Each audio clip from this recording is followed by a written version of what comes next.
Hi students, today we are starting our next topic of the chapter, that is plastids. These are semi-autonomous organisms that have double membrane envelope.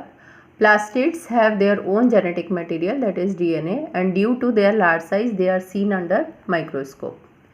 Occurrence: plastids are found in all plant cells and euglenoids except in some protistans. Types: plastids are differentiated into three different types on the basis of color, that is type of pigments found in them. Leucoplast. These are colorless plastid of various shapes and size with stored nutrient in the form of carbohydrate, lipids and proteins. These are of three types. Amyloplast, they are carbohydrate containing leucoplast, that is rice, wheat, potato, etc. Amyloplasts are larger than the normal or original size of leucoplast. Aleuplast, these are the leucoplast which stores oil and fat, example tuberose, endosperm of castor seed, etc. Aleuroplasts, they are protein storing leucoplast, example maize or aleuron cells. Chromoplast, these are the leucoplasts which are yellow or reddish in appearance because of the presence of fat soluble carotenoid pigment, that is carotene. Xanthophyll and some other pigments are also present as the fat soluble carotenoid pigment other than carotene, example orange color of carrot. Chloroplast, these are the plastids which are greenish in color containing photosynthetic pigment, chlorophyll and carotenoids.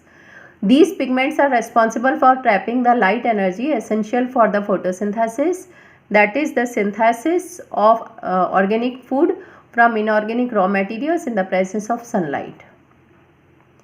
Now occurrence: chloroplasts occur in major number in the photosynthetic mesophyll cells of leaves and green stem. Now shape and size: they may be lens shaped, oval, spherical, discoid or even ribbon like organelles. They also have variable lengths. Number: their number also varies from 1 per cell of the Chlamydomonas, that is a green alga, to 2 to 40 per cell in the mesophyll. Infrastructure: chloroplasts are also bounded by a double membrane envelope like mitochondria.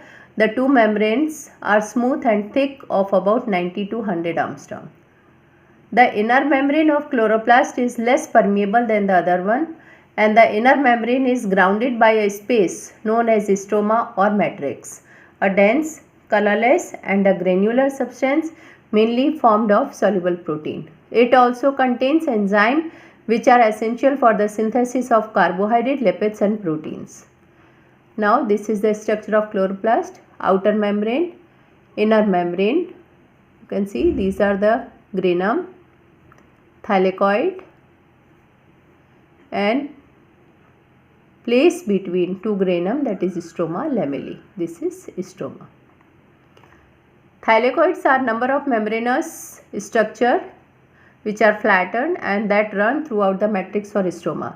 When several thylakoids are arranged or organized in the stack called grana or the integranal thylakoids, many flat membranous tubules interconnect the thylakoids of different grana known as stroma lamellae.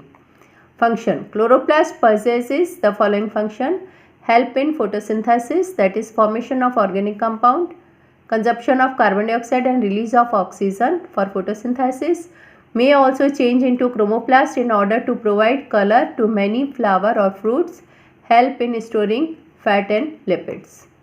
Functions in transduction of energy. As studied earlier, the prokaryotic ribosomes are 70S type while eukaryotic ribosomes are 80S type. Here S is Svedberg unit, stand for the sedimentation coefficient, which is the measure of density and size. Both 70S and 80S ribosome contain two subunits, that is a smaller and larger subunit. Now cytoskeleton. The network of interconnected proteinaceous filament and tubule which extend from the nucleus to the plasma membrane in the eukaryotic cell. Function: cytoskeleton possesses the following function. The cytoskeletal structure maintains the shape of the cell and its extension. It is also involved in many functions in a cell as mechanical support or motility, etc. Cilia and flagella. These are hair-like proteinaceous structures or projections of cell membrane. Both cilia and flagella are almost identical in structure but differ somewhat in length. As cilia are small structure working as oars, that is causing the movement of either the cells or the surrounding fluid, while flagella are comparatively longer in size than cilia and are responsible for movement of the cell. Now we will see structure of flagella. This is plasma membrane. Peripheral microtubule. This is doublet. It is in the form of the double cell. So it is known as the doublet. So these are 9. 1, 2, 3, 4, 5, 6, 7, 8, 9. These are 9 and these are inside 2. So 9 plus 2 arrangement. This is interdoublet bridge. Then central microtubule and radial spoke. Now difference between cilia and flagella. Cilia are shorter hair-like structure organelles 2 to 20 micromu in length. Flagella, they are long whip-like organelles, they may be 10 to 200 micromu. Cilia occur relatively in large number per cell. Flagella, they usually few per cell. Cilia, they often cover the entire cell or the entire exposed surface of a cell. Flagella, they are often at one end of a cell.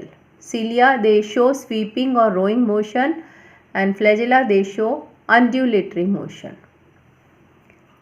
Today, whatever I have taught you, I am sending its PDF. Thank you.